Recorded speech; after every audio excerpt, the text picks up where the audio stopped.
Selamat pagi, Shalom semuanya, Bapak Ibu guru ya. Pada pagi hari ini ada guru-guru yang bergabung dan terutama kepada seluruh peserta SEP Umum 34, SEP OMK 18 dan SEP X 15. Bro and sis semua yang terberkati ya.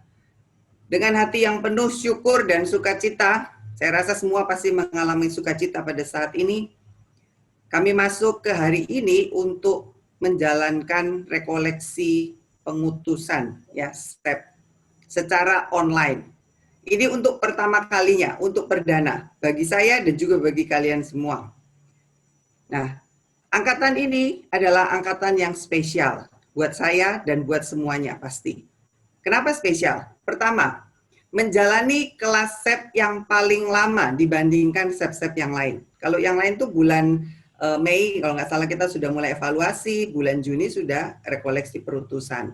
Tapi kali ini tidak, ya lebih panjang, sampai kira-kira kalau nggak salah kurang lebih 8 bulan ya, sampai 8 bulan.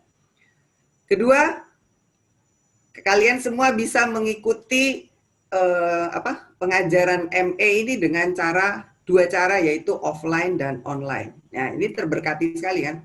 Dan yang ketiga adalah, puji Tuhan, kita semua, bro and sis semua tetap semangat, tetap setia mengikutinya sampai akhir di masa-masa pandemi ini. Perjuangan yang cukup banyak ya. Nah, saya ingat sebuah ayat yang sangat menjadi kekuatan bagi saya, yaitu ayat Yohanes 15 ayat 16, yaitu bukan kamu yang memilih aku, tetapi akulah yang memilih kamu, dan aku telah menetapkan kamu pergi dan menghasilkan buah, dan buahmu itu tetap. Supaya apa yang kamu minta dan kepada Bapakku dalam namaku diberikannya kepadamu. Saya merenungkan pagi tadi, saya merenungkan dapat sebuah pengertian, 3 pengertian buat kita semua ya, menguatkan, yaitu pertama, kita adalah orang pilihan.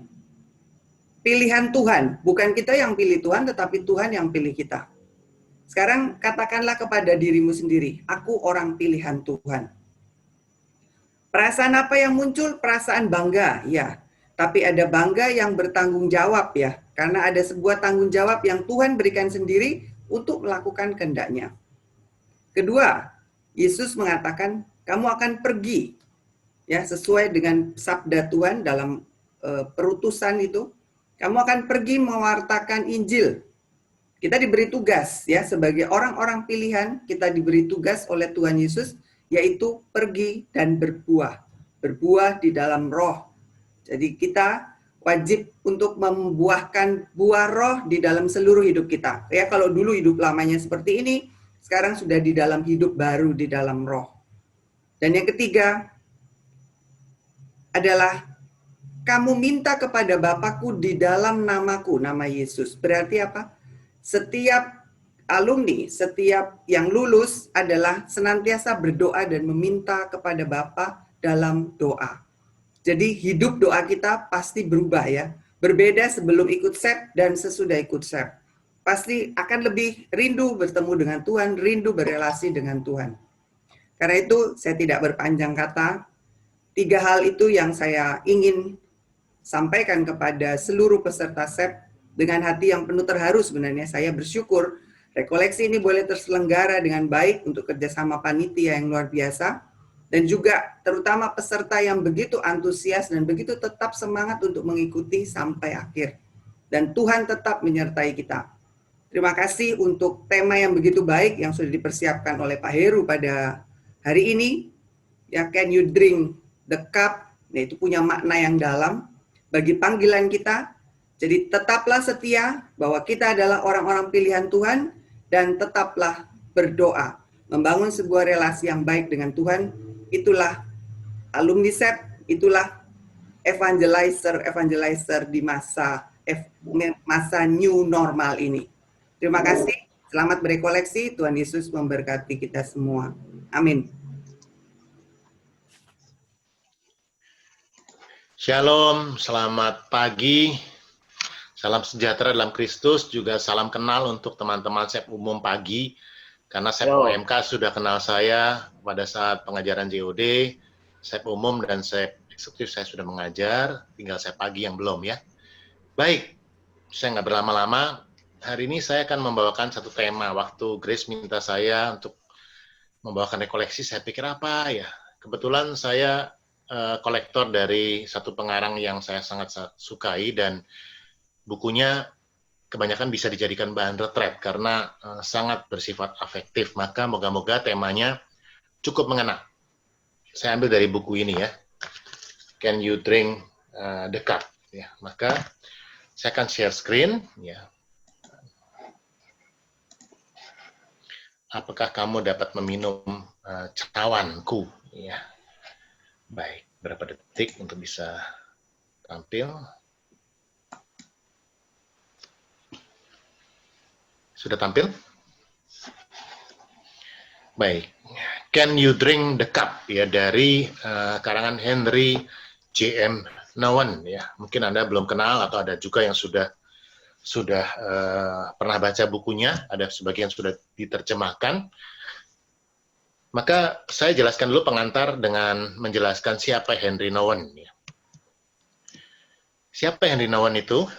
Henry Nouwen adalah seorang imam ya, imam diosesan ya. Dia sudah meninggal ya. Ini salah satu katanya yang cukup terkenal. Lord, show me where you want me to go and I will follow you. Tunjukkan kepada saya kemana engkau ingin saya pergi dan saya akan mengikuti kamu. Ya. Satu pernyataan yang sederhana tetapi mendalam sekali ya. Dan besok kita juga akan mengatakan itu kan, Tuhan, kemana engkau ingin aku pergi? Ya. Dan aku akan mengikuti engkau. Ya. Sama seperti Henry Joseph McKeel Nouwen ya, yang terus setia mengikuti Tuhan. Maka dia lahir tahun 32, meninggal tahun 96, ditabiskan sebagai imam diosesan tahun 57, dan dia dulu sangat terkenal ya di Notre Dame, di Yale, sama Harvard. Anda tahu kalau Harvard ya, itu universitas yang sangat terkemuka. Dia pembicara yang sangat dicari ya, beken, dan dia sibuk sekali karena ke sana ke sini dia memberikan pembekalan, ceramah, kuliah, khotbah ya. Dia sempat tinggal bersama biarawan terapis di Abbey di Genesee dan juga sempat tinggal bersama orang miskin di Peru. Ini waktu dia mengalami krisis iman. Salah satu yang saya sukai dari buku-bukunya adalah kedalamannya. Kenapa? Karena dia pernah mengalami satu krisis iman itu ya. Dan akhirnya tahun 1985 sampai dia meninggal, dia berlabuh di satu pelabuhan hati yang melekat kepada dia, yaitu komunitas Al-Ark ya, Daybreak itu di Perancis. Ya. Ini komunitasnya. Ya. Ini adalah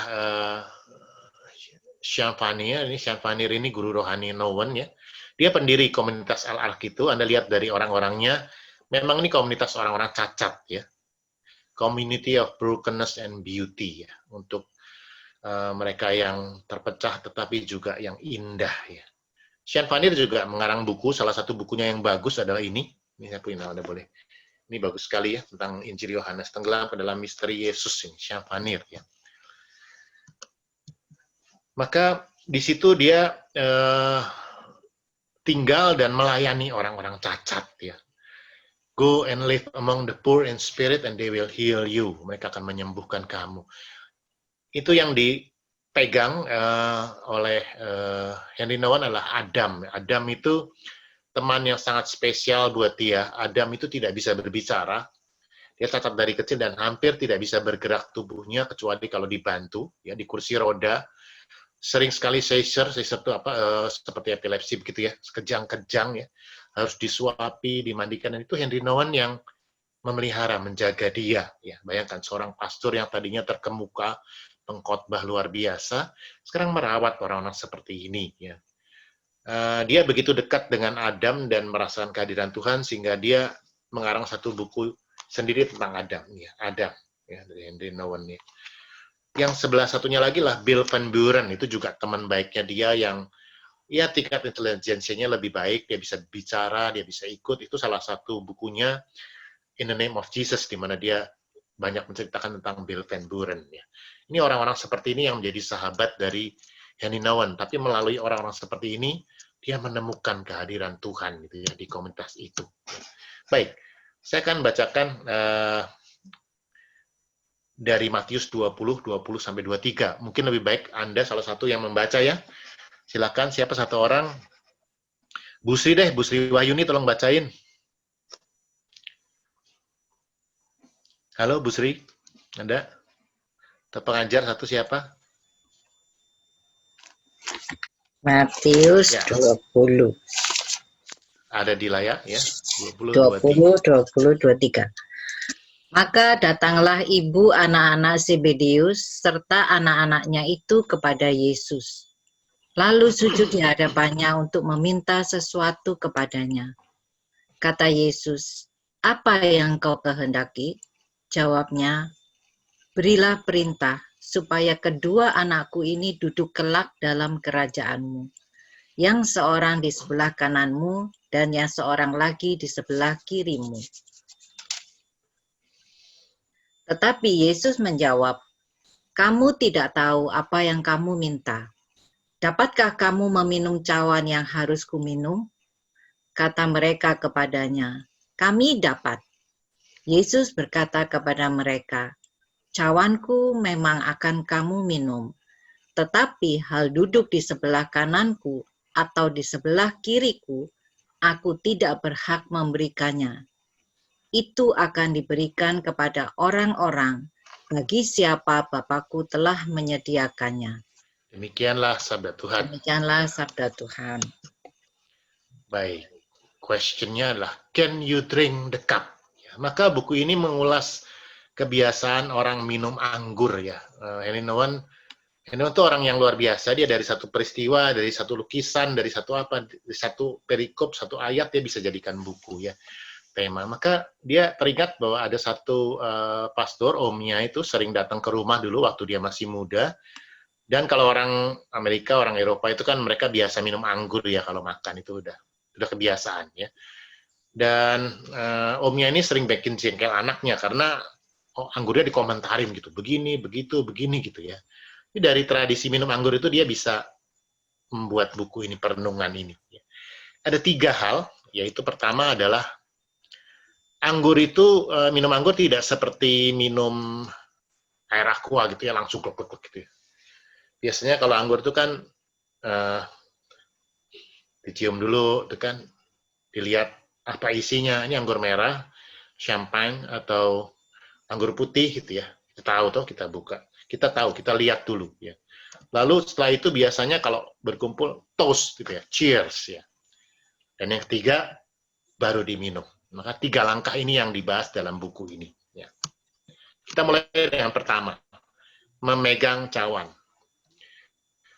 Bruensis yang terkasih, setiap orang punya cawan kehidupan masing-masing. Setuju ya?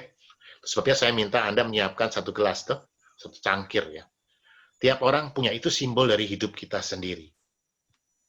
Saya punya sendiri, Meki istri saya punya sendiri, anak-anak saya 3, masing-masing punya sendiri. Tiap orang punya cawannya sendiri. Nah, maka kalau anggur itu, saya nggak terlalu ahli dengan anggur. Saya suka minum anggur, tapi saya tidak ahlinya. Tapi kita tahu, kita perlu tahu dulu isinya toh. Ya. Ada macam-macam anggur, ada red wine gitu ya, jelas ya. Ada white wine, bukan dari anggur yang biasanya yang hijau ataupun anggur yang kulitnya tidak dipakai. Kedua-duanya fermentasi itu ya, dengan ragi menjadi anggur tuh ya, menjadi wine itu dari anggur. Ada juga champagne itu ya, yang sparkling yang pakai soda itu kan. Kegunaannya juga macam-macam gitu kan. Biasanya istilahnya kalau orang minum anggur, kalau yang merah ya untuk yang merah. Artinya kalau makan daging merah ya steak ya makannya berarti minumnya anggur merah. Kalau Anda makan ayam atau ikan, makannya minumnya pasti white wine gitu kan. Kalau champagne itu biasanya buat toast, cheers kalau ada ulang tahun atau perkawinan itu ya. Maka beda-beda, ya kan? Maka apa maknanya dari melihat? Jadi belum minum ya, lihat dulu isi cawan itu. Itu berarti merefleksikan hidup kita selama ini. Bagaimana kita menjalani hidup ini, itu kan? Hidup itu butuh satu refleksi. Kita nggak bisa asal hidup begitu aja ya, jalan aja lah, terabas sana terabas sini. Kita perlu refleksi. Saya ingat dulu ada satu film apa itu ya yang dia mainkan dokter kalau nggak salah. Kalau penutup film tuh selalu dia saat malam tuh lalu dia membuat satu kayak jurnal gitu loh. Hari ini dia cerita begini saya mengalami ini, begini itu kan dia refleksi hari per hari itu ya. Dalam doa malam kita kadang-kadang refleksi itu apa yang telah kita lakukan sepanjang hari ini. Ya.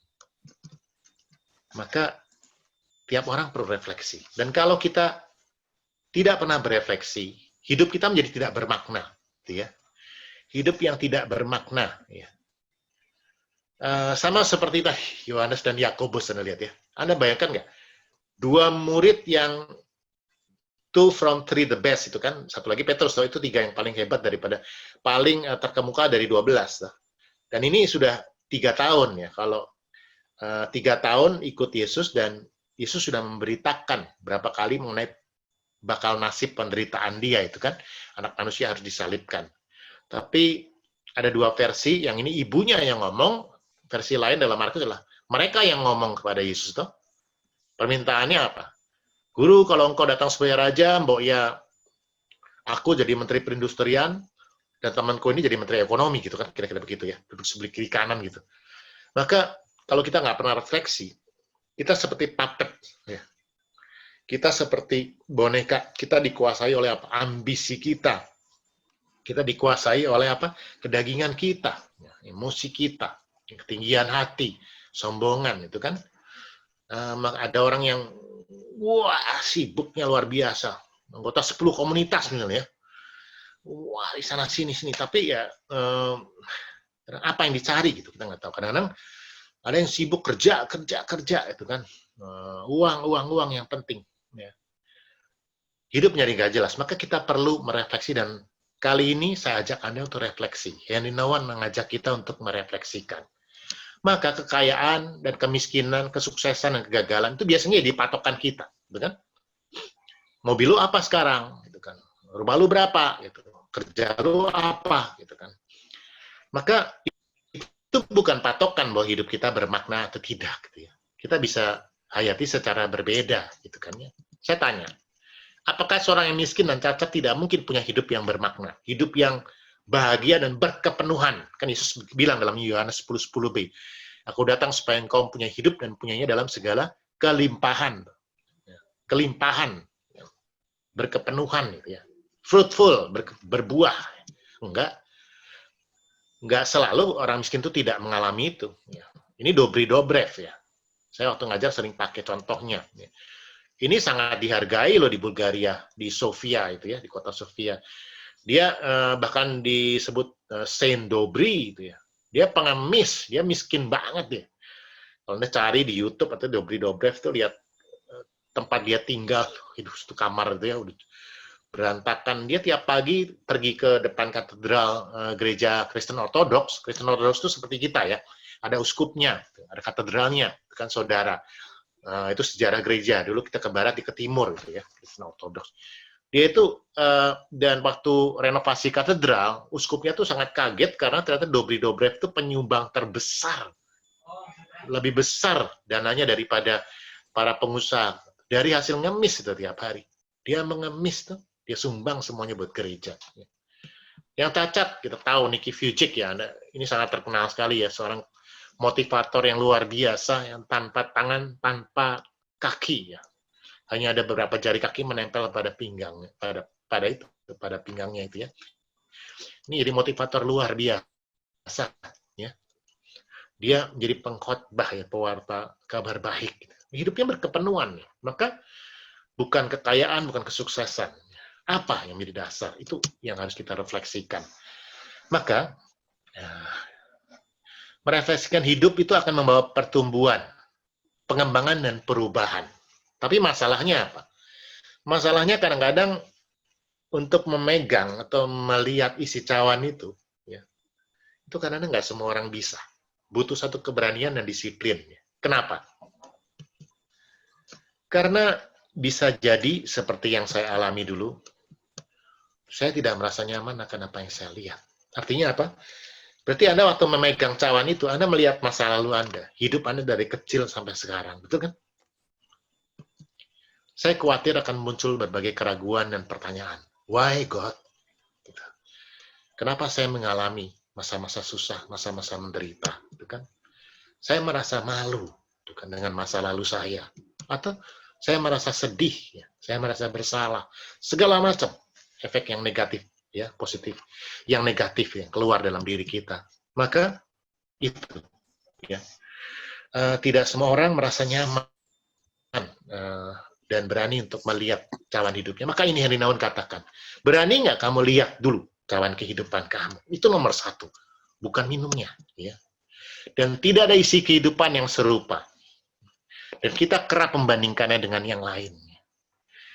Untuk sep umum malam dan sep eksekutif sudah tahu kesaksian saya, ya. Kalau sep OMK dan sep umum pagi, maaf, Anda belum dengar, ya. Saya nggak bisa ulang terlalu panjang. Tetapi saya dulu terus terang waktu masa kecil dan masa muda saya pemimpi. Ya. Saya ingin jadi orang lain. Saya ingin punya orang tua lain, saya pengen hidup yang lain, gitu ya. Saya bermimpi, kenapa saya diberi lahir dalam keluarga ini, gitu ya. Karena ya saya dulu miskin, ya, berkekurangan. Ya kalau dibilang banget juga enggak, masih bisa makan, masih bisa sekolah, ya. Tetapi papa saya itu kan utang, ya, bangkrut, ya, dari orang yang berkedudukan, berkecukupan, terpandang secara sosial, secara dalam gereja Katolik juga cukup baik, ya, aktif sekali, tapi dia utangnya itu dicicil puluhan tahun pada banyak orang. Maka dari kecil saya biasa berkekurangan dan saya sangat minder dan sering merasa direndahkan, ya. Maka dulu saya sering membandingkan dengan orang lain, gitu deh. Ya. Tapi Anda tidak bisa membandingkan dengan orang lain, gitu. Karena apa? Karena itu cawan hidup orang lain, gitu. Anda nggak bisa ambil, no way. Ya. You have your own life, gitu kan? I have my own life. Jadi kita punya hidup kita sendiri dan hidup kita itu unik, nggak ada gantinya. Gitu. Ini hidup yang dianugerahkan Allah. Gitu. Tidak ada seorang pun dapat menjalaninya selain saya sendiri. Gitu. Dan sekarang saya harus menuntaskannya, ya, sampai saya mati nanti. Gitu. Artinya apa? Saya harus menerima hidup saya apa adanya, termasuk masa lalu saya. Gitu kan? Maka cawan ini pada saat kita lihat, ya, bisa menjadi cawan kedukacitaan. Kenapa? Karena masa lalu kita yang buruk, yang menyedihkan, kita kehilangan orang kita kasihi, kita mengalami KDRT, apapun juga. Ya. Seperti di Aldersberg ini, ya. Ini Adam, ya, yang menjadi sahabat dari Henry Nouwen. Ya, di sana orang-orang seperti ini, cacat, yang tidak bisa berkomunikasi, yang segala macam, ya. Mungkin kalau pertama kali ke sana akan sedih dan berduka cita melihat orang-orang seperti ini, ya. Yang sana kan bergantung pada orang lain. Ya. Lalu apa cawan duka cita kita pada saat Anda mungkin melihat masa lalu Anda yang kelam. Ya. Saya kalau lihat gambar ini saya ingat mama saya. Mama saya itu saya sekarang memahami kenapa dia dulu begitu keras, begitu pemarah, ya, luka batinnya banyak sekali, ya. Saya seperti api dan air dengan dia. Saya dulu bentak-bentak dia bertahun-tahun, ya, lawan dia, ya. Karena dia pada saat dia lahir, mamanya meninggal. Ya. Dia lahir, mamanya meninggal, dia kehilangan mama jadi pada saat dia bayi. Dan waktu dia balita, papahnya, berarti kakek saya, ya, itu menikah lagi dan ibu baru masuk, mama saya harus keluar rumah. Karena wajah mama saya mirip sekali dengan wajah mama aslinya, maka mungkin seperti berebut kasih, ya. Dalam bahasa Jawa dia sering bilang, disapu pakai cikrak, itu ya, kayak dibuang keluar rumah pakai sapu, dititip-titipkan itu di rumah orang. Dan dia mengidamkan kebahagiaan, dia seorang perawat, ya, dia menikah dengan papa saya bangkrut lagi, ya. Jadi yaitu hidupnya yang penuh dengan luka, atau ya kesedihan, ya, kehilangan orang yang kita kasihi, atau masa lalu yang penuh dengan kekerasan, ya. Kita punya masa lalu yang mungkin tidak menyenangkan, saya tahu, itu sebabnya tidak mudah untuk melihat cawan hidup itu, ya. Tetapi kita ingat, ya, Di Taman Getsemani, cawan yang harus dipegang Yesus itu apa? Kepahitan, kepedihan, ya, penderitaan, penolakan, kesepian, dan kesakitan. Semua tercampur dalam cawan itu. Bayangkan dia akan dikhianati oleh orang yang paling utama dalam hidupnya. Ya kan? Salah satu dari 12 murid itu kan. Dia akan disangkal 3 kali oleh murid yang paling utama juga ya. Peluhnya menjadi seperti titik darah yang bertetesan ke tanah. Dan dia bilang, hatiku sangat sedih seperti mau mati rasanya. Yesus menjadi daging dan merasakan itu. Cawan itu dia gemetar terpegang. Tuhan, apakah saya harus minum cawan ini? Kalau bisa singkirkan cawan ini daripada aku. Ya. Tapi ini yang luar biasa ya. Dia katakan apa? Ya Bapakku, jikalau engkau mau, ambillah cawan ini daripadaku. Tapi bukan kehendakku, melainkan kehendakmu lah yang terjadi. Maka ini, Yesus tidak membuang cawan kepedihannya. Ya. Dia tetap pegang. Ya. Dia tetap setia. Dan akhirnya meminumnya sampai habis di kayu salib ya. Sampai akhirnya dia mengatakan, sudah selesai. Ya Bapa, ke dalam tanganmu kuserahkan nyawaku. Karena dia tahu, dia punya hubungan yang sangat erat dengan Bapaknya. Dan dia tahu bahwa apa yang menjadi tugas perutusan dia di dunia untuk menyelamatkan manusia. Kan? Dia tahu. Maka, cup of sorrow,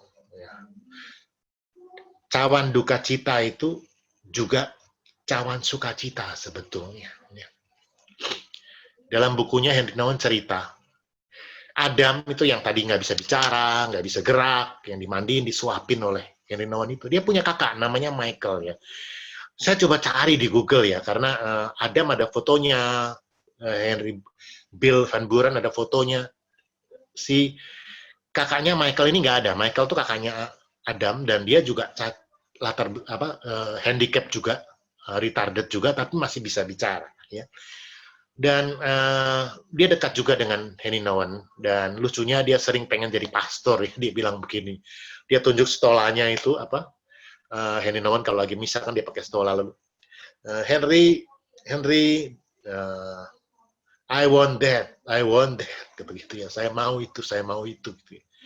Dan Michael ini sering nangis kalau lihat adiknya itu kejang-kejang. Dia sendiri juga suka kejang-kejang, tapi dia nggak tega kalau lihat adiknya itu yang lebih susah dari dia. Dan kalau dia udah sedih gitu ya, dia biasanya pelok Henry itu ya. Lalu Henry biasanya ajak doa dia. Dan waktu doa itu lalu Henry ajak doa dan Michael itu bilang, Henry, I feel it. I feel God. Here. I feel it here in my heart. Sorry, saya kadang-kadang.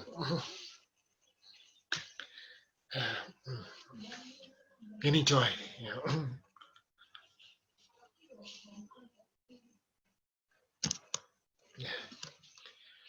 Ini joy. Sukacita itu yang dirasakan oleh Henry Nouwen di komunitas orang-orang cacat itu. Ya. Maka cawan duka cita juga cawan sukacita. Karena dalam cawan itu kesedihan dan kebahagiaan itu tidak terpisahkan satu sama lain. Ya. Karena kalau dalam derita, itu kebalik saya, dalam derita tidak ada sukacita, cawan itu tidak mungkin bisa kita minum, kita nggak akan tahan, betul nggak? Dalam derita kita tuh selalu ada sukacita, itu jadi satu sebetulnya ya.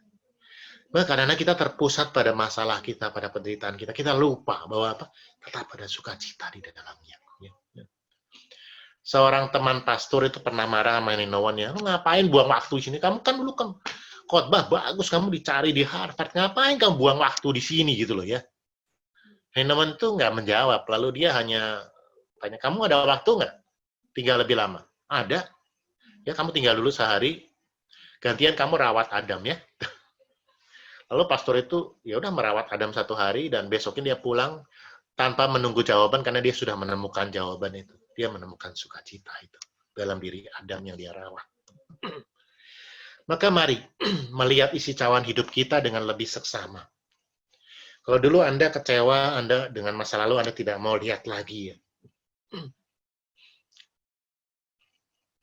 Maka kita lihat sekarang lebih dalam. Ternyata Tuhan ada di situ. Kita temukan sukacitanya. Yang tersembunyi di balik penderitaan itu. Seperti dua Emmaus tuh yang perjalanan ke Emmaus. Sedih, kecewa, marah karena Yesus disalib. Bahkan Yesus jalan di samping mereka nggak lihat. Betul? Temukan itu. Ya, di dalamnya. Itu kan. Ini Cross of Saint Damiano ya. Ini ada ceritanya. Kalau Anda baca kisah hidup Santo Fransiskus Assisi yang sangat terkenal itu kan. Dia mendapat sentuhan iman itu. Panggilan dari Tuhan pada saat dia berdoa di depan Cross San Damiano ini ya. Dia dapat satu panggilan, go and rebuild my church. Seakan-akan salib itu berbicara pada dia. Henry Nouwen senang sekali dengan salib ini karena salib ini salib kebangkitan gitu ya. Bukan salib yang Jumat Suci tapi kebangkitan gitu ya. Maka itu kita harus menemukan bahwa di balik Jumat Suci ada Minggu Paskah itu kan. Maka, dan aku apabila aku ditinggikan dari bumi akan menarik semua orang datang kepadaku. Bukan karena sengsaranya, tapi karena kebangkitannya. Itu Yesus menarik. Kalau Yesus nggak bangkit, kita nggak akan beragama Katolik, betul nggak? Nah, kita tahu kita diselamatkan karena Yesus bangkit, gitu ya. Maka sebagai buah anggur, memang kita sedih, diperes, gitu kan? Diperes pakai kaki lagi, kakinya bisulan lagi. Ada nanti minum anggurnya. Saya kadang bayang, buset pakai kaki ya. Ini orang masih dites dulu kesehatannya. Nah, emang begini prosesnya kan alamnya diinjak-injak gitu ya. Karena kalau jadi buah anggur ya nggak rela lah diinjak-injak dong. Tapi kalau nggak diinjak-injak ya nggak jadi ini. Dulu saya merasa diinjak-injak. Saya dulu punya moto begini ya. Saya punya satu dorongan. Gue buktiin satu kali. Karena saya merasa direndahkan terus dari kecil, dari gede itu. Saya nggak pernah merasa satu level dengan teman-teman saya ya. Ya saya bagaimana mau satu level itu ya. Saya nggak punya apa-apa untuk saya banggakan itu kan ya. Ini itu kan di anggur, diperas. Ya. Memang sedih gitu loh ya. Memang kadang-kadang tidak enak gitu kan. Karena penderitaan membutakan mata rohani kita. Tapi kita perlu ingat bahwa duka cita hari ini, besok bersuka cita. Kan selalu ada bersama-sama dalam hidup kita. Lihat gambar ini ya. Kelihatannya sederhana. Ibu ini sangat bersuka cita. Memeluk ya, dipeluk juga oleh seorang anak muda. Ibu ini namanya Vicky. Ya. Perempuannya namanya Jennifer kalau nggak salah ya.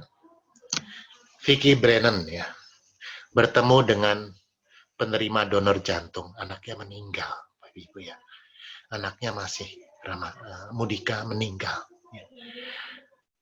Saya nggak perlu katakan bagaimana sedihnya, tapi pada saat dia mendengar detik jantung anaknya dalam tubuh Jennifer yang menerima donor jantung ini, dia bersuka cita, itu kan? Dia merasakan anaknya menjadi kehidupan baru dalam diri Jennifer. Ya. Dalam derita selalu ada sukacita. Sama. Pada saat malaikat menguatkan Yesus tadi ya, cawannya, dia gemetar tetes darah, no? Tapi dia setia dan malaikat menghibur dia, menguatkan dia. Maka Yesus dengan sadar dan berani menghadapi para penangkapnya. Siapa yang kau cari? Gitu kan? Yesus setia memegang cawan penderitaan, sebab sekarang apa? Ada kekuatan, ada sukacita. Dia menyadari bahwa apa yang akan dialami adalah sesuai dengan kehendak Bapa dan akan mengantarkan dia pada pemenuhan panggilannya untuk apa? Menyelamatkan manusia. Dia tabah sampai akhir. Ya. Itu kekuatan yang bersumber dari Roh. Ini rumah saya di Bandung ya. Rumah saya sebelah kanan menjadi kantor, persis kondisinya tidak berubah ya.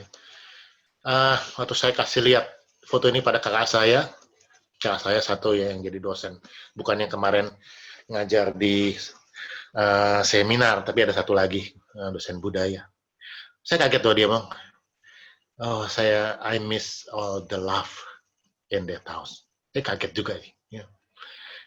Berarti kalau saya sudah mengalami rekonsiliasi. Buat saya dulu rumah ini rumah yang ya duka cita dan the house of sorrow and shame, ya. Tapi it's also the house of joy and love. Ya. Hidup kita selalu ada dua itu. Ya, itu campur dalam hidup kita. Ya, kita terima apa adanya sebagai anugerah Tuhan. Saya ingat di teras itu dulu, ya kan, ya saya pernah bentak-bentak mama saya di situ. Saya marah sekali karena apa? Karena saya dijemput teman-teman saya malam, kami mau ke Papandayan itu naik motor gitu kan. Nggak tahu dia lagi kumat atau bagaimana, dia larang saya gitu loh. Buat saya itu mempermalukan saya depan teman-teman saya gitu. Papandayan. Kalau kami pencinta alam tuh Papandayan tuh cemen itu loh. Bukan Ciremai kan gitu loh. Maksud tuh Papandayan tuh ya itu mah cuma jalan-jalan gitu loh. Jadi saya marah sekali itu waktu itu ya, dan saya buat, lu jalan dulu deh kata teman-teman saya. Saya bentak-bentak dia, akhirnya oke. Nggak boleh naik motor.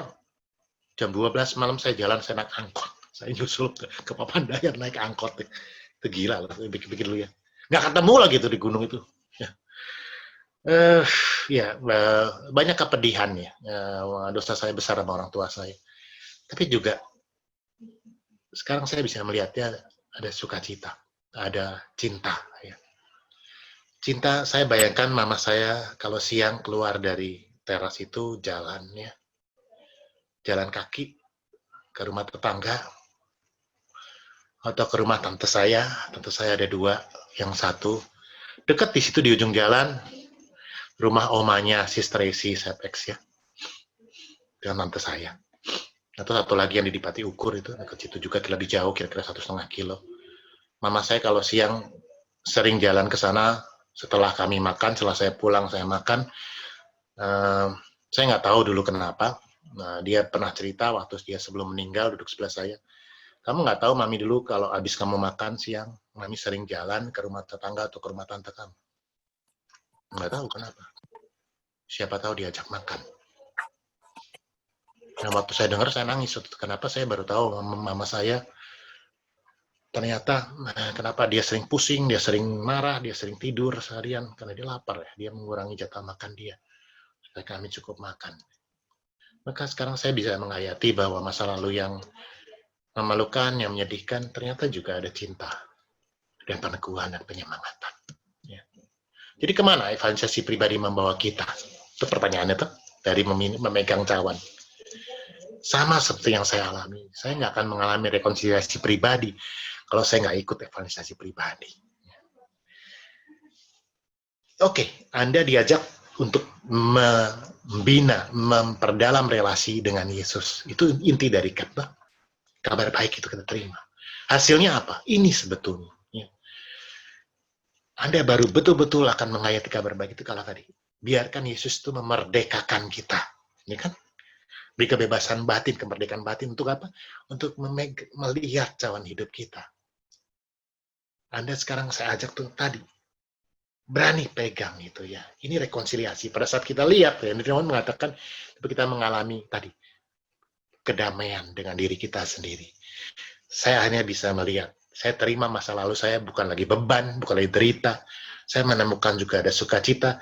Dan ini jadi cawan blessing. The cup of blessing. Gitu ya. Maka yang kedua, baru kita angkat. Oke, saya tanya ini berapa menit lagi sebelum break? Si Sandra atau si Pak Jimmy, Bro Jimmy? 50? Halo? Ya, iya Pak, Pak Heru. Berapa menit lagi sebelum break? Oh baik Pak. Berapa Heru, lama? sebenarnya sampai kalau mundur tadi 10-20 Pak. Boleh kalau Pak Heru. Oke, saya terusin 45 slide ya, baru kita break ya. Makasih. Kedua, baru angkat. Betul? Kenapa saya minta Anda semua, nanti kita akan lakukan itu, penutupnya ya. Kita akan toast sama-sama. Itu kan, cheers. Ada maknanya itu bagi Henry Nouwen ya. Mengangkat cawan itu apa? Satu undangan ya, untuk bersama-sama. Bersama, bukan sendiri ya. Anda pernah nggak sendirian gitu toast? Orang gila namanya sendirian toast. Itu rame-rame kalau toast itu cheers kan gitu ya.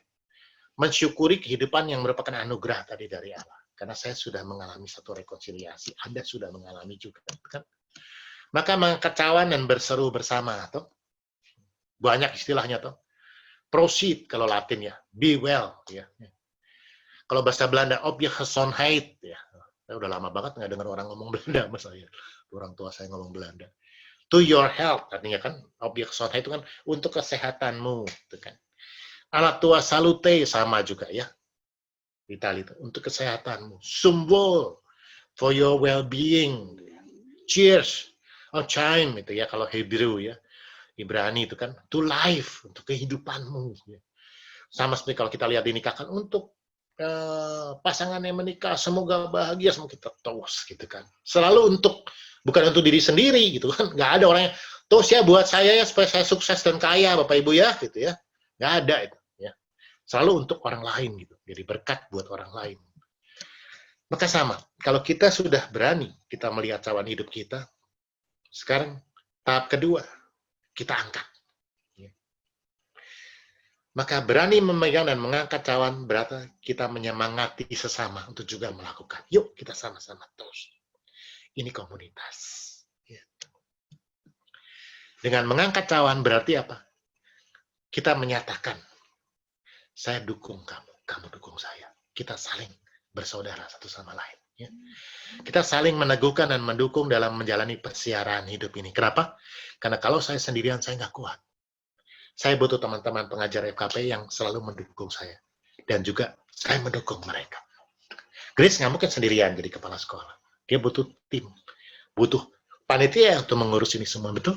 Bukan hanya untuk pelayanan ini, tapi untuk mendukung dalam arti iman. Betul kan? Karena tidak ada orang yang bisa sendirian dalam kelemahan manusiawinya melawan godaan dan dosa. Betul? Kita butuh terus-terus dikuatkan. Ini komunitas. Cheers.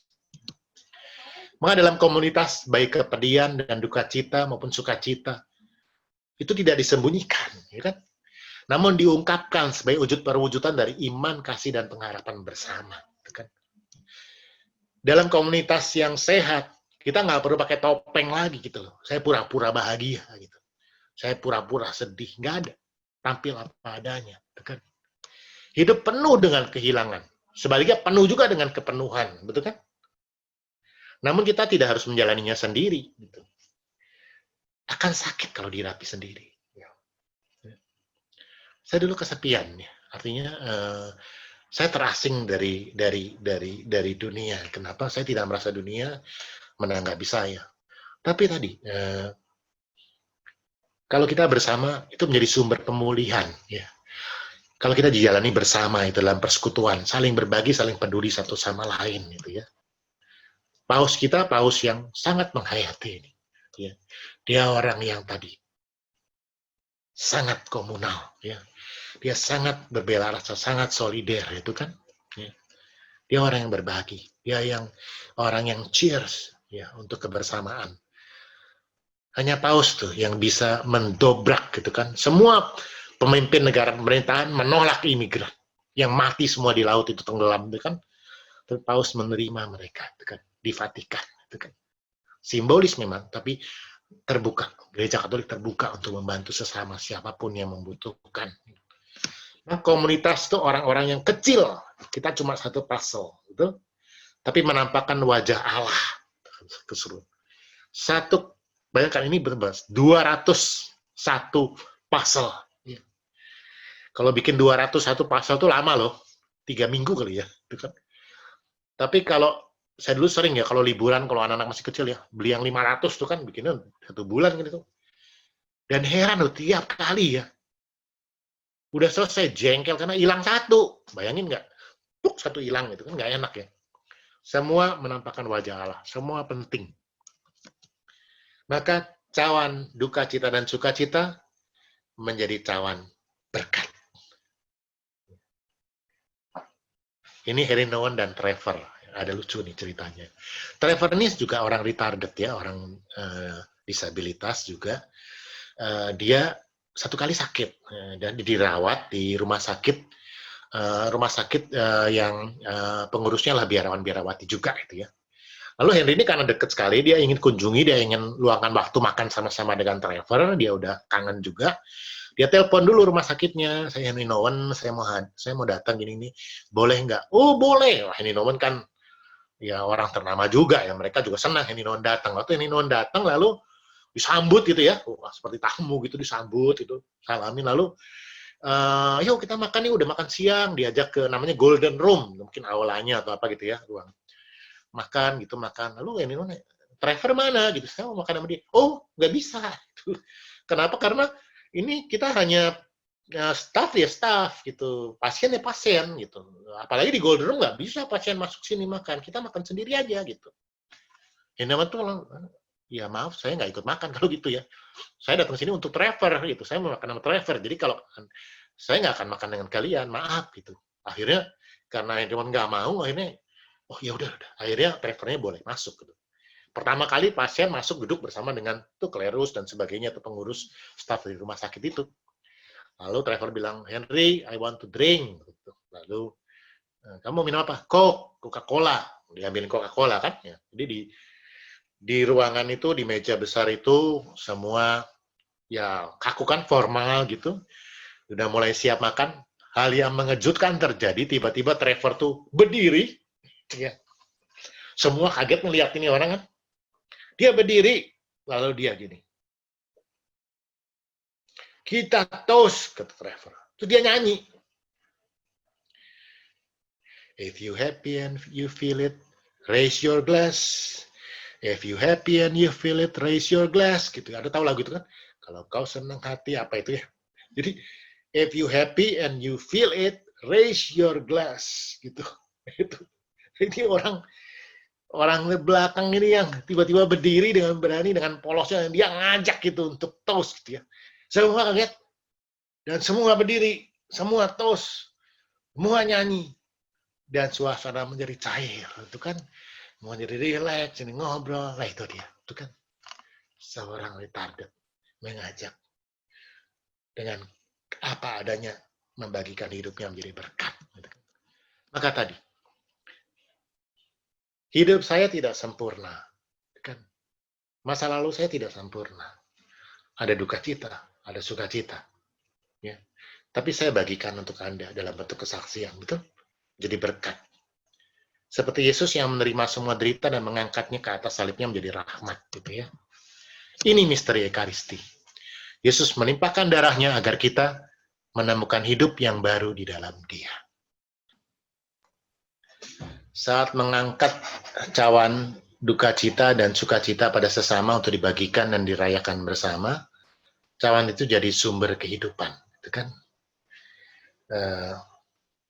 Pada saat saya telah memandang, menerima sebagai anugerah bahwa this is my life, I cannot change it, I accept it, I grateful for that, itu kan? Maka saya angkat, saya bagikan untuk Anda. Ya. Hidup saya yang apa adanya ini menjadi berkat juga untuk Anda. Ini sumber kehidupan, kita saling menghidupi satu sama lain. Ya. Maka kita saling membutuhkan satu sama lain. Karena dengan saling berbagi kesaksian, kita beralih dari rasa sedih, kecewa, malu, dan rasa bersalah, menjadi rasa syukur dan penyerahan diri. Penyerahan diri, itu penting ya. Ya. Kemana evangelisasi pribadi membawa kita? Ya jelas ya. Kekuatan dari evangelisasi pribadi adalah berbagi kesaksian, itu kan. Itu kuncinya, itu kan.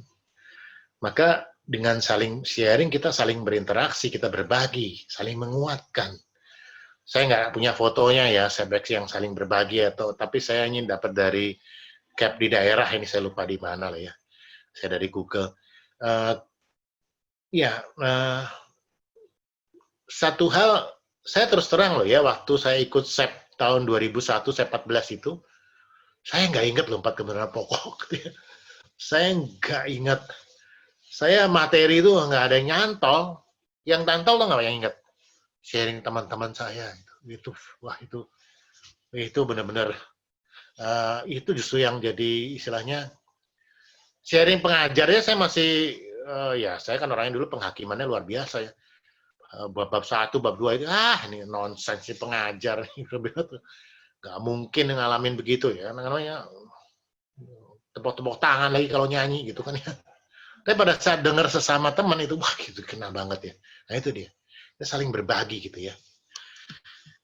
Nah, baru setelah kita tos, kita minum. Betul? Jangan diminum dulu ya, nanti minumnya. Sabar ya. Kita minum cawan itu. Ya. Maka dalam semua kultur, ini kebiasaan orang Roma ya. Nah, lihatin ya. Nih kalau tidur sambil leyeh-leyeh lesehan gitu ya. Maka sebetulnya gambar The Last Supper itu ada yang bilang nggak gitu cocok gitu, yang duduk-duduk gitu ya. Ada versi lain tuh sebetulnya sambil berbaring-baring gitu. Ya, makanya yang Yohanes dekat dadanya Yesus itu ya karena dia berbaring-baring begini gitu kan. Apa enak ya makan sambil berbaring ini, saya juga nggak tahu ya, kan capek ya. Tapi ya ini kebiasaan. Artinya tuh minum bersama itu tanda persahabatan, persatuan dan kedamaian gitu ya. Itu biasa. Minum bersama, makan bersama itu ya. Maka dengan meminum cawan kehidupan, maka hidup yang kujalani bukan lagi sekedar ya ini hidup saya. Jelas ya? Coba perhatikan saya bagaimana saya ngomongnya nih. This is my life. Atau ya, this is my life. Coba yang mana coba? Kalau yang kedua kan artinya ya memang begini, saya gimana lagi? Oh iya, udah nggak pengen hidup yang lain, nggak bisa. Itu kan ngomyang namanya ya, ngomel itu. Oh, ini this is my life. Jelas ya? I cannot change it. Gitu kan? Dan lebih mendalam lagi, I want this to be my life. I do not want to change. Jelas? I want this to be my life. Saya memang mau. Ini hidup saya. Saya bersyukur untuk hidup saya ini. Saya menerima dan mensyukurinya sepenuh hidup saya.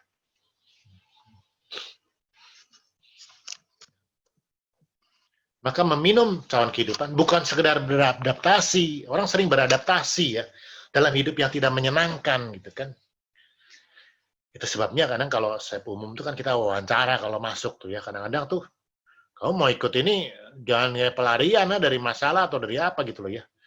Benar-benar mau ikutnya gitu ya, kursus ini ya. Sekedar beradaptasi gitu. Hidup tuh sekedar jalan lah ya. Orang bisa punya hobi, bisa punya ini, bisa itu. Tapi kenapa? Mungkin lari dari masalah juga gitu loh ya. Kita mencoba mengisi hidup sebaik mungkin gitu. Ya. Bukan sekedar itu. Ya.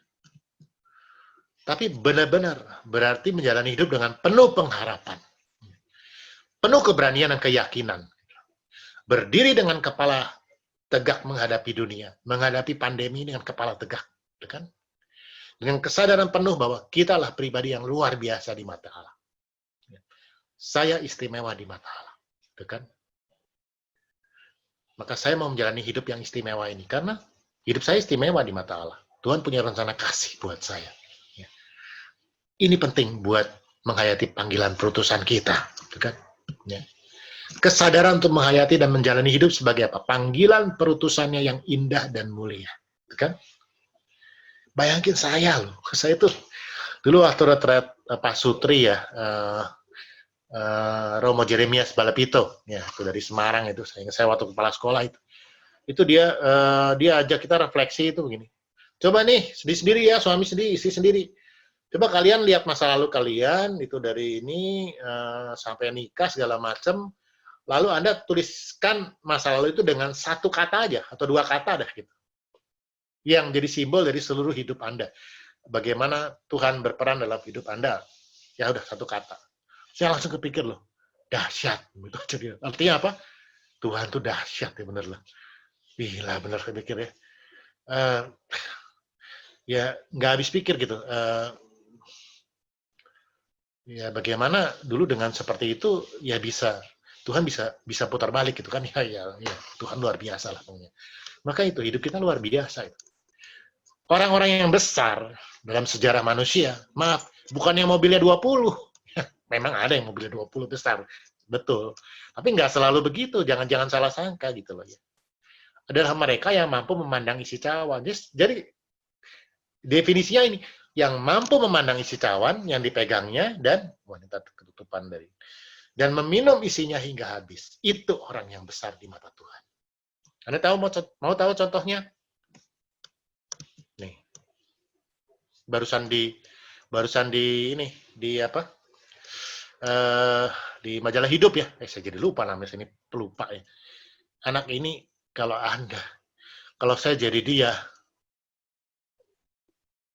Saya kan marah loh sama Tuhan. Tuhan kenapa saya lahir begini gitu ya. Tubuhnya tuh mesti dibalut semua karena penyakit langka yang kulitnya tuh melepuh terus itu. Itu sakitnya luar biasa itu loh. Jadi dia beken sekali sekarang lo di Facebook karena dia mengajak orang buahnya sekarang untuk doa koronka kan ya. Itu kan. Ini orang yang memandang hidupnya nih. Dia masih muda sekali loh, ini masih anak-anak ya. Tapi dia bisa melihat itu hidupnya tuh penderitaan sebagai salib itu. Ini orang besar.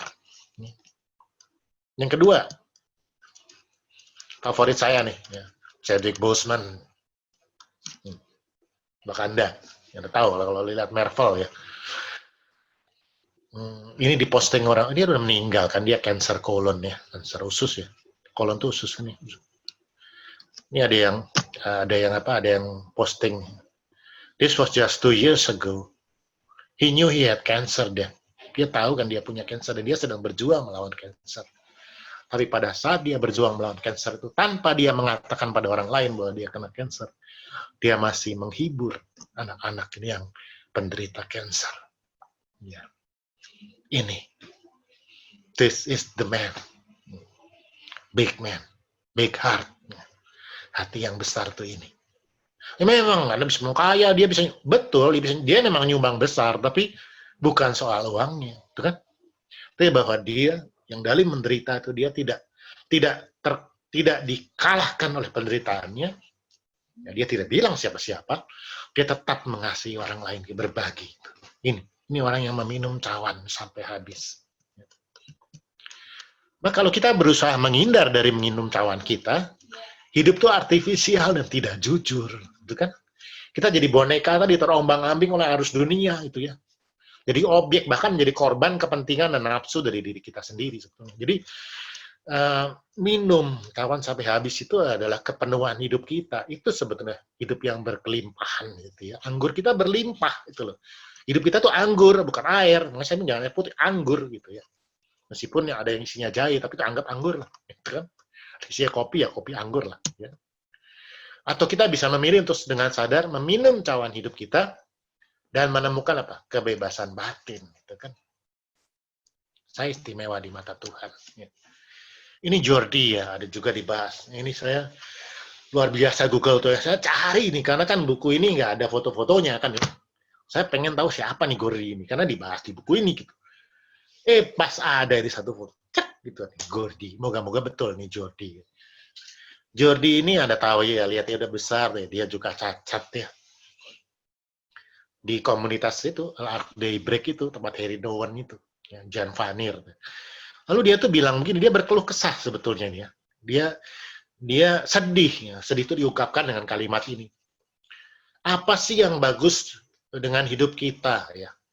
Yang bagus itu adalah kita punya banyak teman, kata dia gitu. Tapi yang menyedihkan, yang susah itu adalah kalau dalam hidup kita itu teman kita itu meninggalkan kita, gitu ya, dalam bahasa sederhana gitu. So why are people living all the time, kata dia gitu ya. Dia baru kenal sahabat terus dia pergi gitu kan. Itu dia kesedihan dia. Artinya dalam kesederhanaan seorang cacat dia mengatakan, why are people living all the time? Baik meninggal, baik pergi gitu ya. Lalu Jan Vanir itu mengajak bicara dia, gitu kan. Ini saya kutip dari apa yang dikatakan oleh Jan Vanir sendiri. Sukacitamu dan dukacitamu itu memberimu sebuah misi. Mereka yang datang untuk tinggal bersamamu, yang memberi banyak padamu, tapi juga menerima banyak dari kamu. Mereka tidak sekedar pergi. Kamu mengirim mereka kembali ke rumah dan keluarga mereka untuk membawa dan membagikan sebagian kasih yang mereka dapatkan saat tinggal bersamamu. Memang berpisah dari mereka rasanya menyakitkan, tapi kalau kamu menyadari bahwa ini suatu misi, kamu tidak akan pernah kehilangan sukacita itu. Dan ini yang saya rasakan dari kita semua, ya. Kita saling berbagi sukacita itu. Friends come and goes, betul? Ya. Ada yang telah meninggal, ada yang telah pergi, ada yang pindah keluar kota, ada teman baru, itu kan? Ada yang lain mengatakan, tapi sukacita itu menetap. Ya, itu seperti tabungan sukacita kita yang anggur kita semakin manis, itu kan ya. Itu Jan Vanir mengatakan, menghibur Jordi itu Jan Vanir ya. Maka minum isi cawan kehidupannya hanya bisa dilakukan bila hal itu membawa apa? Pemulihan, kekuatan, kebebasan, pengharapan, keberanian dan hidup yang baru. Maka cawan itu namanya cawan keselamatan. Ya. The cup of salvation. Gitu. Maka si Sandra tolong baca Mazmur 116:5.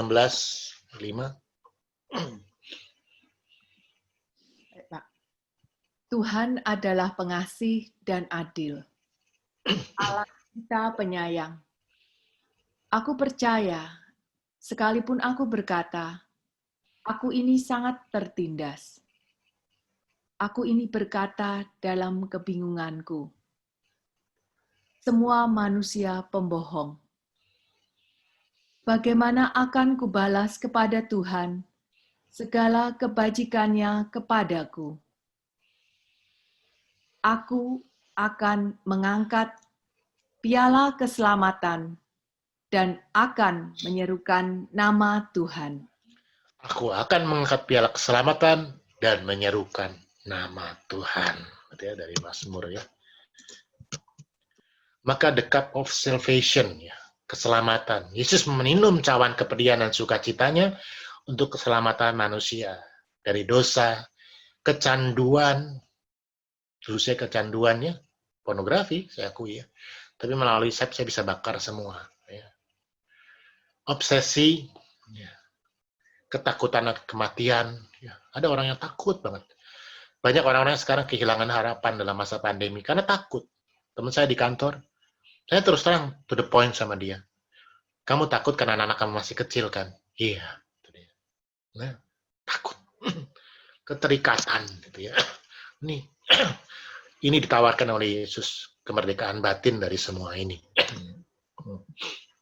Keselamatan itu bukan hanya tujuan setelah kematian, ya.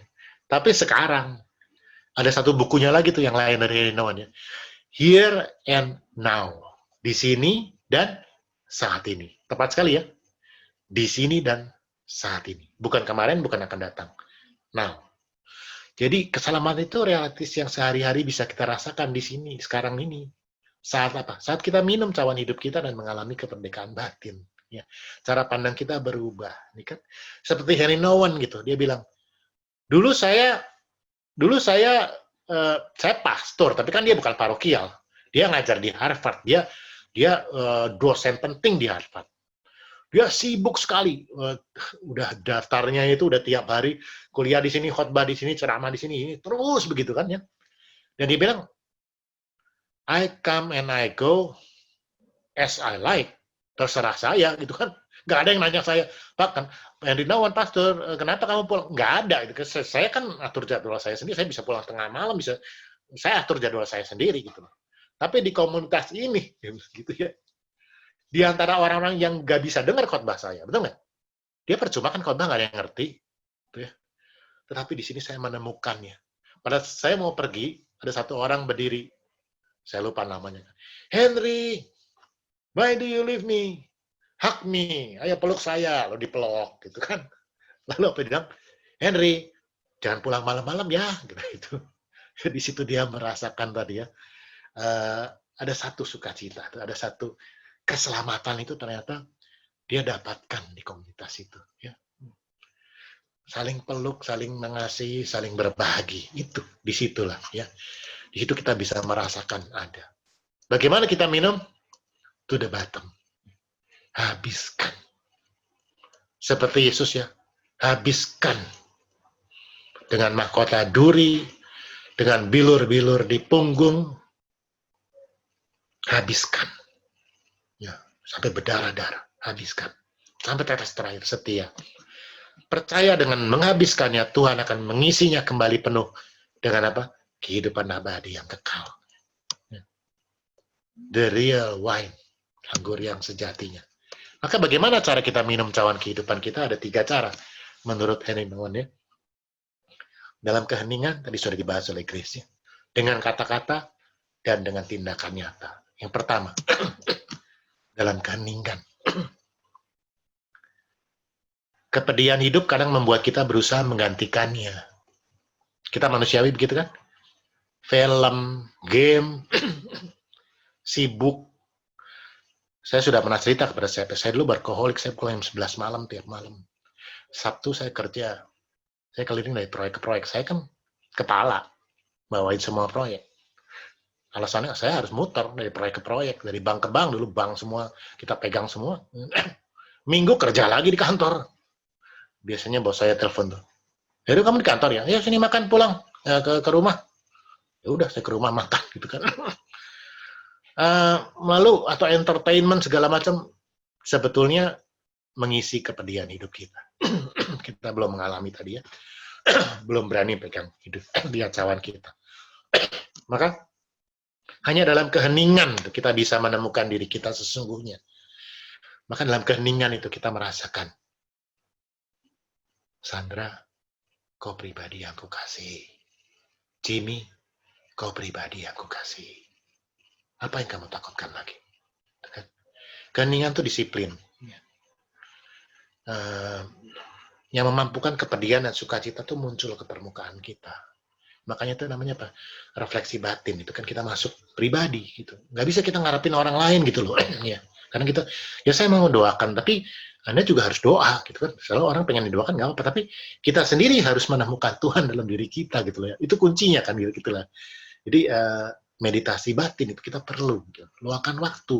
Bersama perlu, tapi sendiri perlu. Maka keheningan terus-menerus kembali dalam keheningan, temukan roh itu dalam diri kita.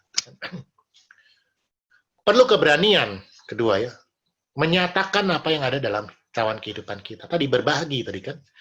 Lalu saat kita terbuka pada teman-teman yang Tuhan berikan pada kita akan menemukan tuh kekuatan dan kemerdekaan untuk setia menjalani hidup kita. Kalau kita berbagi, kita dikuatkan. Itu saya buktikan. Pada saat saya mulai pertama ngajar, saya wah ini malu nih, gimana ya, masa saya ngaku kalau saya dulu terikat pada pornografi gitu kan ya. Dan ternyata pada saat saya berbagi, saya dikuatkan gitu untuk melawan itu. Dan ini terbukti pada saat seorang anak muda.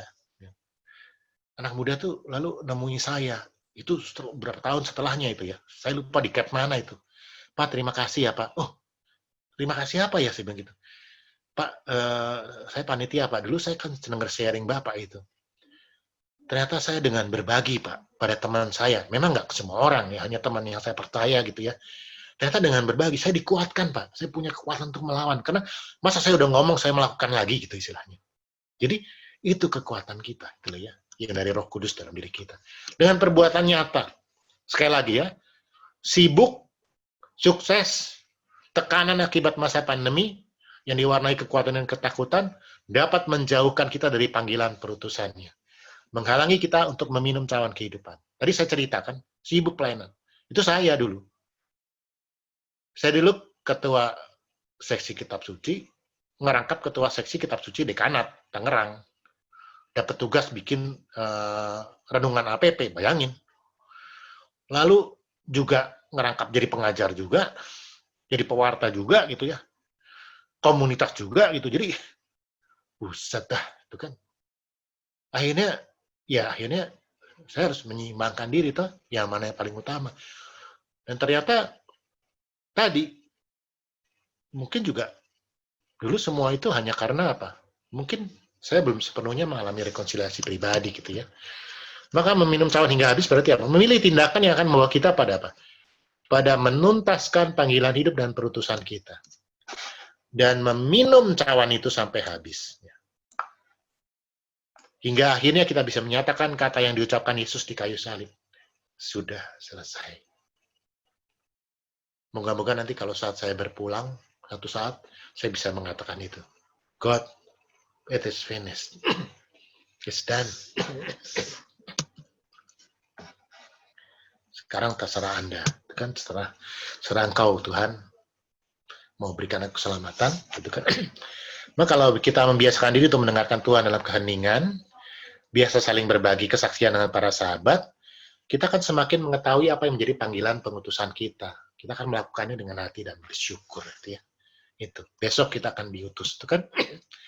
Ketiga hal ini membantu kita dalam maju menjalani tujuan hidup yang sejati. Kita bisa minum isi cawan hingga habis dan menyadari bahwa apa? Allah akan mengisinya kembali terus-menerus Jangan pernah takut habis. Ya. Jawabannya apa? Yesus mengajak kita untuk meminum cawan kehidupan tanpa menjanjikan kepastian. Ya, itu. Hal ini membutuhkan kepercayaan yang penuh dan penyerahan diri secara total kepada Allah. Coba nanti malam baca Puji Syukur 220. Ya. Puji Syukur 220. Saya dulu pertama kali baca, saya nggak bisa teruskan itu. Waduh ini Tuhan berat banget doanya. Karena nggak ada satu kata pun permintaan. Semuanya penyerahan diri. Nah, bagaimana Tuhan membantu kita meminum isi cawan hidup kita? Maka hidup dalam Roh Kudus, itu Roh Kristus sendiri ya. Meminum cawan yang diminum oleh Yesus adalah hidup dalam dan bersama Roh Kristus sendiri. Roh yang sepenuhnya mengasihi tanpa batas. Gitu ya. Seperti Yesus yang mampu meminum cawannya karena keintiman dengan Bapa, keintiman ini juga yang ditawarkan Yesus dengan nama Roh Kudus. Roh Kudus itu akan menemani, membimbing, dan menguatkan kita untuk selalu dengan berani mengatakan, ya Tuhan, ya, pada panggilan perutusannya. Ya Tuhan, saya siap. Heru, kamu mundur ya. Tugas saya, oke bos. Gitu kan. Jangan dong. Saya pengen jadi koordinator ketiga kalinya. Wah, itu aja. Mana ada koordinator ketiga kalinya. Itu kan. Ada satu koordinator komunitas begitu kenyataannya. Saya berdoa, Roh Kudus meminta saya jadi koordinator ketiga kalinya. Oh, bagus, bubar komunitasnya sampai sekarang. Maka itu panggilan perutusan kita, bukan ambisi, gitu kan? Tadi kalau kita nggak biasa tadi hening, ambisi yang keluar. Kita nggak dengar suara Allah, betul kan?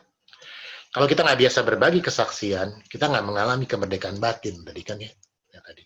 Kita lakukan dengan tindakan nyata 3 hal. Maka minum cawan kehidupan kita adalah langkah cinta dan kesetiaan yang tidak terbatas. Kepercayaan total dan penyerahan diri sepenuhnya kepada Dia yang lebih dahulu mengasihi kita. Amin. Jadi, sahabatku, kata Yesus, maukah engkau meminum cawan kehidupanmu hingga tetes yang terakhir?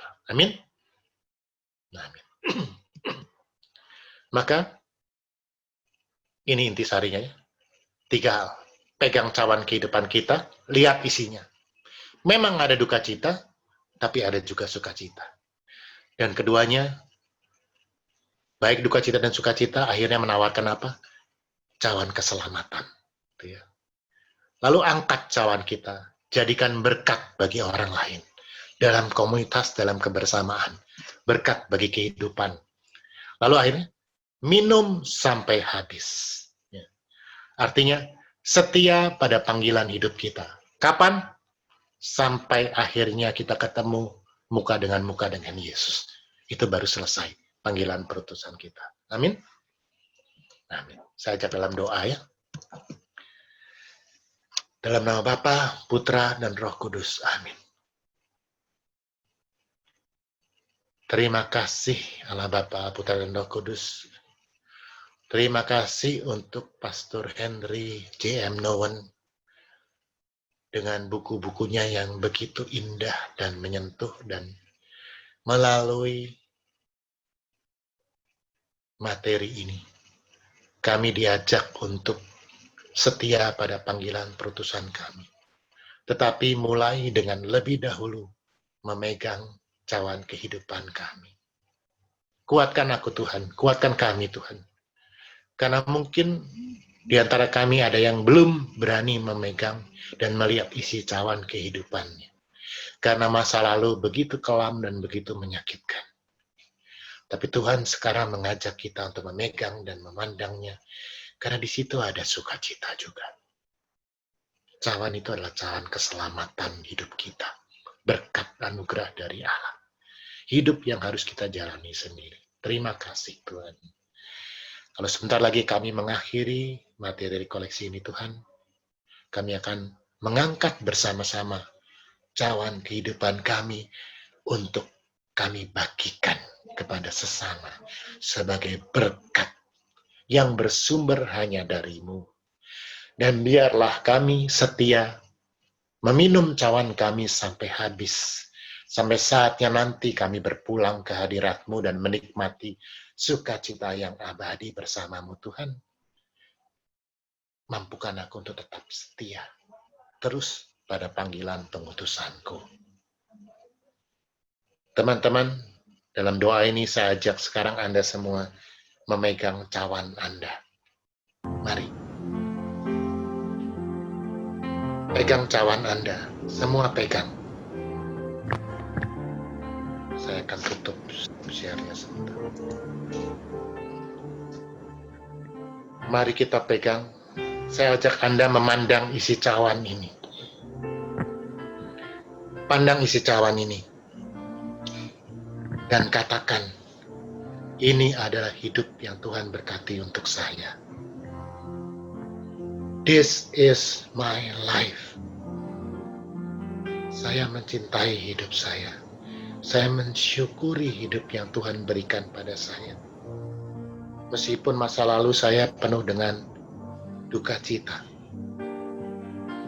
Tapi saya juga menemukan sukacita. Karena Tuhan selalu menemani hidup saya dari awal sampai sekarang. Tuhan punya rencana kasih luar biasa buat saya. This is my life. Kalau Anda sudah berani memegang dan memandang cawan kehidupan Anda, sekarang saya ajak, mari kita cheers. Mari kita angkat secara virtual. Mari semua kita angkat.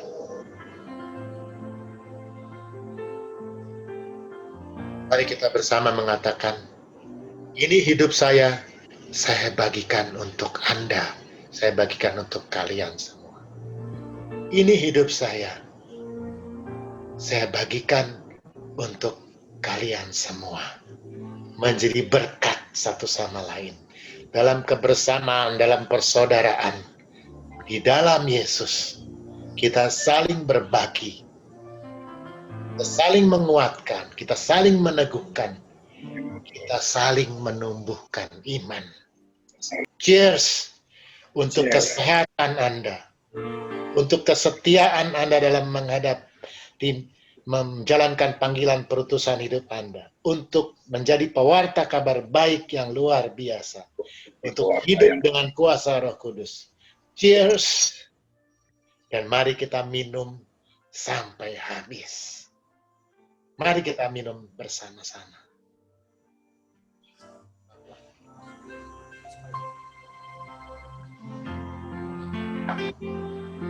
Mari kita beri tepuk tangan untuk kemuliaan Tuhan.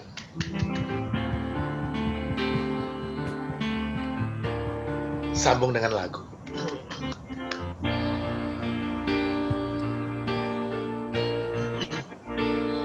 Bapa, Engkau mengenalku lebih dari siapapun.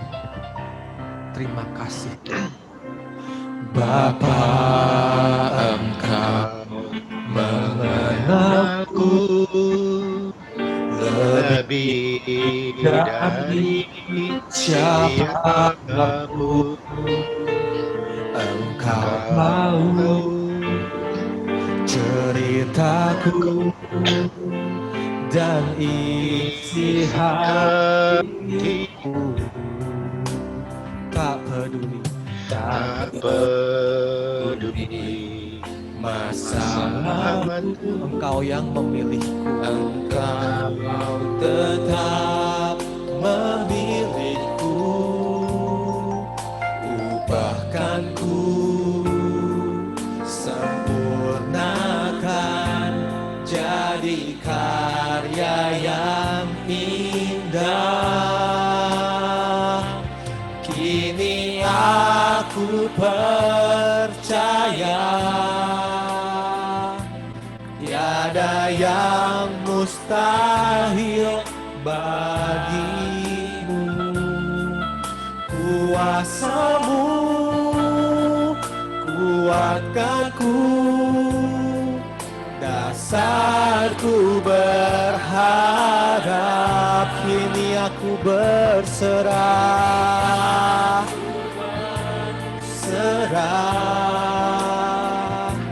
pada rancangan-Mu bagiku.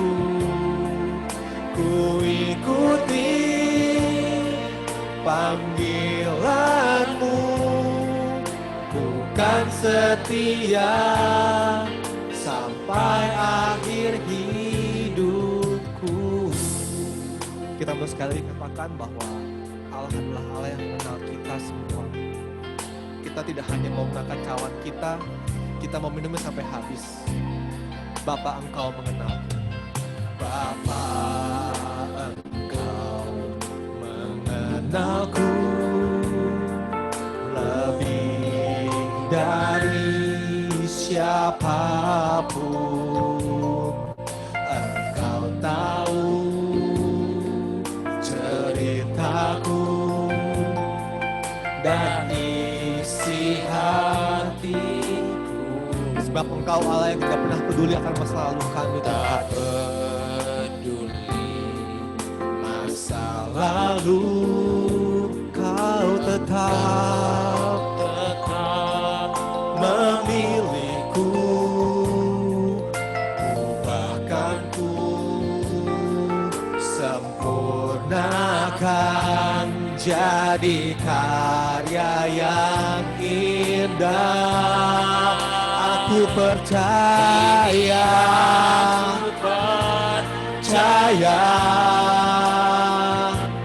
tiada yang mustahil bagimu. Kuasa-Mu kuatkanku, dasarku berharap. Kami berserah, ku berserah pada rancangan-Mu bagiku. Ku ikuti panggilan-Mu, ku kan setia sampai akhir hidupku. Kita mengatakan, kini aku percaya Tuhan. Kini aku percaya, tiada yang mustahil bagimu. Kuasa-Mu kuatkanku, dasarku berharap. Kami berserah, aku berserah. Rancangan-Mu indah Tuhan, jangan-Mu bagiku. Ku ikuti panggilan-Mu, ku kan setia sampai akhir hidupku. Ku ikuti panggilan-Mu, ku kan setia sampai akhir hidupku.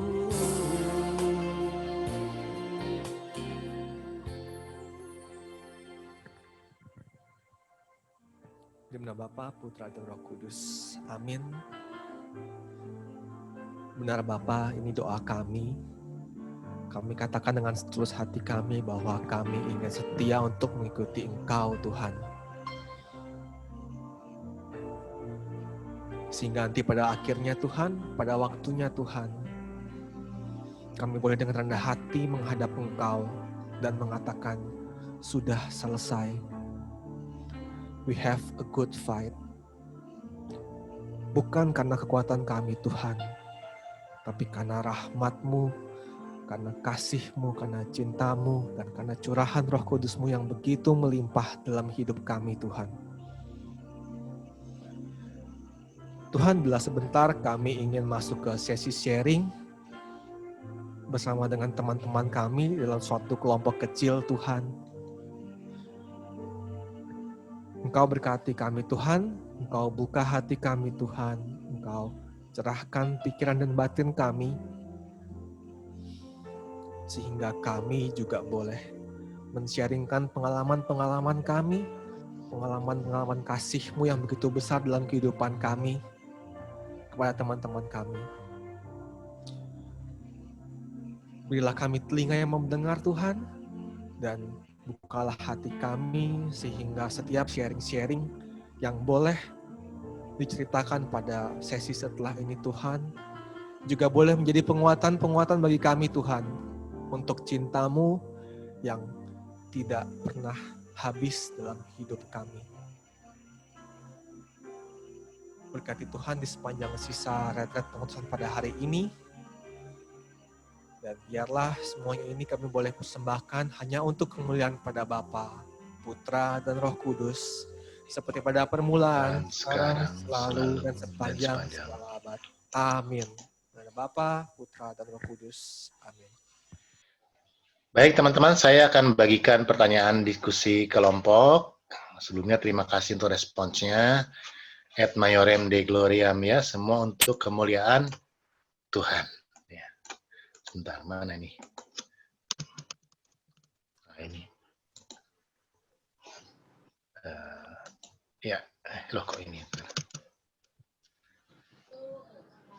Jadi ada satu pertanyaan aja, apakah keikutsertaan saya dalam SEP telah mengantarkan saya untuk mampu memandang isi cawan kehidupan saya, bagikan pengalaman iman Anda, ya. Lalu nanti setelah sharing kelompok, ya, sharing kelompok berarti Anda saling berbagi, betul? Anda saling berbagi, toh. Lalu Anda saling mendoakan, ya. Maka Anda saling mendoakan dalam penutup itu, Anda saling mendoakan supaya kita dimampukan oleh Roh Kudus, Anda semua dimampukan oleh Roh Kudus untuk meminumnya setia pada panggilan pengutusan kita sampai tetes yang terakhir. Baik, itu saja. Ya. Bisa difoto pertanyaan sharing kelompok.